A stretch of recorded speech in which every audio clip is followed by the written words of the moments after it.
Heto, once na active si ate, energetic siya, ayan ang pinagagagawa. Paglabas ko ng opisina at i-check ko yung bahay dahil meron nga kaming parating na bisita, di ba?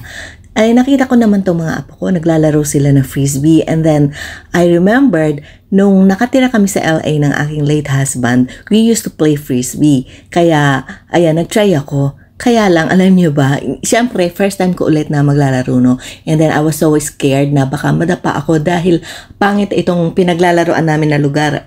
Dapat kasi doon sa madamo para in case na madapa ako, hindi naman sasaktan. So, ngayon, nandito naman din yung mga anak ng trabahador ko.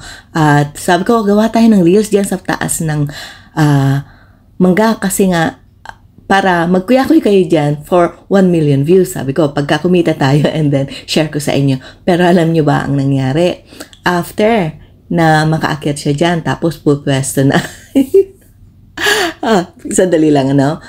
Yan pupwesto na siya dyan.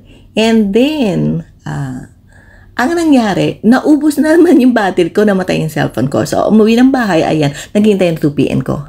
Thank you for watching. Till next time. Bye!